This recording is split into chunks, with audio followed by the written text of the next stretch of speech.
بسم اللہ الرحمن الرحیم۔ السلام علیکم۔ قصہ مومن و کافر کا۔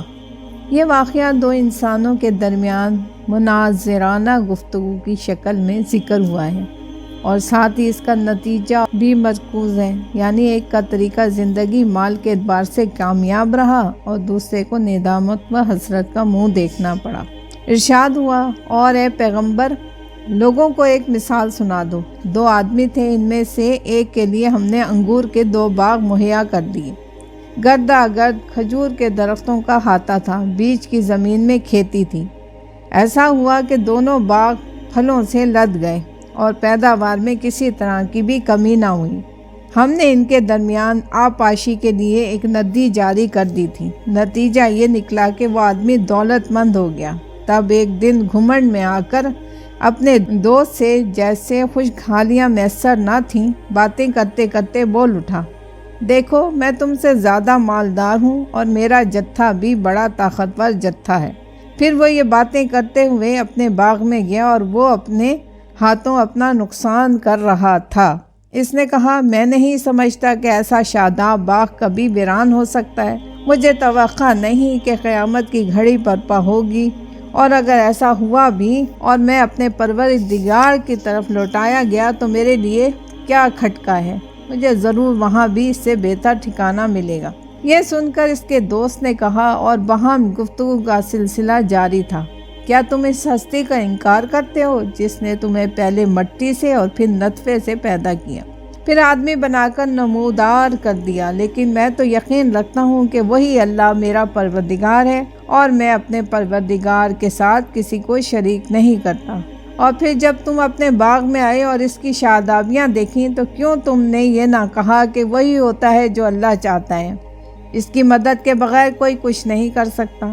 اور یہ جو تمہیں دکھائی دے رہا ہے کہ میں تم سے مال اور اولاد کم تر رکھتا ہوں، تو اس پر مغرور نہ ہو۔ کیا عجب ہے میرا پروردگار مجھے تمہارے اس باغ سے بھی بہتر باغ جنت دے دے، اور تمہارے باغ پر آسمان سے ایسی اندازے کی ہوئی بات اتار دے کہ وہ چٹیل میدان ہو کر رہ جائے، یا پھر بربادی کی کوئی اور صورت نکل آئے، مثلاً اس کی نہر کا پانی بالکل نیچے اتر جائے اور تم کسی طرح بھی اس تک نہ پہنچ سکو۔ اور پھر دیکھو ایسا ہی ہوا کہ اس کی دولت بربادی کے گھیرے میں آ گئی۔ وہ ہاتھ مل مل کر افسوس کرنے لگا کہ ان باغوں کی درستگی پر میں نے کیا کچھ خرچ کیا تھا، وہ سب برباد ہو گیا۔ اور باغوں کا یہ حال ہوا کہ شاخیں گر کر زمین کے برابر ہو گئیں۔ اب وہ کہتا ہے، اے کاش میں اپنے پروردگار کے ساتھ کسی کو شریک نہ کرتا، اور دیکھو کوئی جتھا نہ ہوا کہ اللہ کے سوا اس کی مدد کرتا، اور نہ خود اس نے یہ طاقت پائی کہ بربادی سے بچ سکتا۔ یہاں سے معلوم ہو گیا کہ فی الحقیقت سارا اختیار اللہ ہی کے لیے ہے، وہی جو بہتر ثواب دینے والا ہے، اور اسی کے ہاتھ بہتر انجام ہے۔ قرآن نے یہ مثال دی کہ یوں سمجھو کسی جگہ 2 آدمی تھے، ایک کو اللہ تعالیٰ نے دنیاوی عیش و عشرت کے کل سامان دے رکھے تھے اور دوسرا تنگ دست اور پریشان حال تھا۔ وہ اللہ کا منکر اور دولت کے نشے میں چور اپنے نادار دوست سے غرور و نخوت کے ساتھ یہ کہتا رہتا کہ میری یہ دولت و حشمت پائیدار ہے، کوئی طاقت نہیں کہ اس کو مجھ سے چھین لے، اور ایک تو ہے کہ افلاس و تنگی میں بسر کر رہا ہے۔ مفلس دوست اگرچہ تنگ دست تھا مگر اللہ برتر کا سچا پرستار تھا۔ اس نے جواب میں کہا، اپنی دولت کے نشے میں اس درجہ مغرور نہ ہو، کون جانتا ہے کہ لمحوں میں کیا سے کیا ہو جائے، اور کس کو خبر ہے کہ وہ مجھ کو ان بخششوں سے نواز دے جس پر آج تو غرور کر رہا ہے۔ آخرکار یہی ہوا کہ اس کے وہ تمام باغ جن کی شادابیوں اور عطر بیزیوں پر اس کو گھمنڈ تھا، اچانک جل بھن کر خاک ہو گئے، اور کل جہاں چمنزار تھا آج وہاں ویرانی کے سوا اور کچھ باقی نہ رہا۔ عقل مند وہ ہے جو ان پر گھمنڈ نہ کرے اور ان کے بلبوتے پر اللہ کی نافرمانی پر آمادہ نہ ہو جائے۔ تاریخ کے ان اوراق کو پیش نظر رکھے جن کو آغوش میں فرعون، نمرود، سمود اور عاد کی قاہرانہ طاقتوں کا انجام آج تک محفوظ ہے۔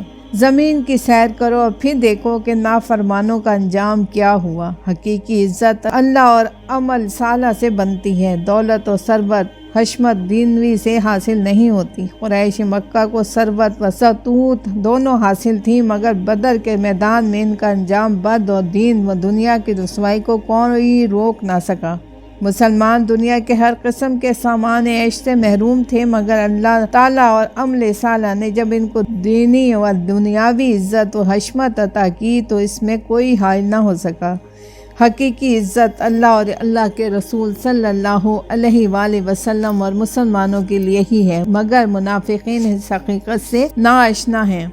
مومن کی شان یہ ہے کہ اگر اس کو اللہ تعالیٰ نے دنیا کی نعمتوں سے نوازا ہے تو غرور اور تکبر کے بجائے اللہ کی درگاہ میں جبین نیاز جھکا کر اعتراف نعمت کرے اور دل و زبان دونوں سے یہ اقرار کرے کہ اے اللہ، اگر تو یہ عطا نہ فرماتا تو ان کا حصول میری اپنی قوت و طاقت سے باہر تھا، یہ سب تیری عطا و نوال کا صدقہ ہے۔ صحیح حدیث میں ہے کہ اللہ کے آخری رسول حضرت محمد صلی اللہ علیہ وآلہ وسلم نے ارشاد فرمایا، جنت کے پوشیدہ خزانوں میں سے ایک خزانہ یہ ہے کہ بندہ اعتراف کرے کہ بھلائی کرنے کی طاقت اور برائی سے بچنے کی قوت اللہ کی مدد کے بغیر ناممکن ہے۔ یعنی جس شخص نے زبان سے اس کا اقرار کیا اور دل میں اس حقیقت کو جاگزین کر لیا، اس نے گویا جنت کے خزانوں کی کنجی حاصل کر لی۔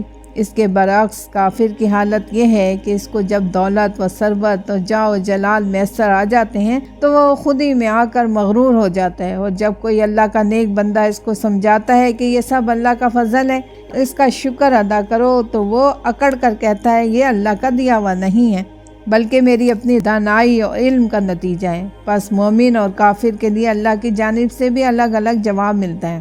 کیا یہ لوگ خیال کرتے ہیں کہ ہم مال اور اولاد سے اس لیے ان کی امداد کر رہے ہیں کہ بھلائی پہنچانے میں سرگرمی دکھائیں؟ نہیں، مگر وہ شعور نہیں رکھتے کہ ان کے بارے میں حقیقت حال دوسری ہے، یعنی قانون امحال کام کر رہا ہے، اور جو لوگ اپنے پروردگار کے خوف سے ڈرتے رہتے ہیں، جو اپنے پروردگار کی نشانیوں پر یقین رکھتے ہیں، جو اپنے پروردگار کے ساتھ کسی ہستی کو شریک نہیں ٹھہراتے، جو اس کی راہ میں جتنا کچھ کر سکتے ہیں بلا تحمل دیتے ہیں، اور پھر بھی ان کے دل ترسا رہتے ہیں کہ اپنے پروردگار کے حضور لوٹنا ہے، تو بلا شبہ یہ لوگ ہیں جو بھلائیوں کے لیے تیز گام ہیں، اور یہی ہیں جو اس راہ میں سب سے آگے نکل جانے والے ہیں۔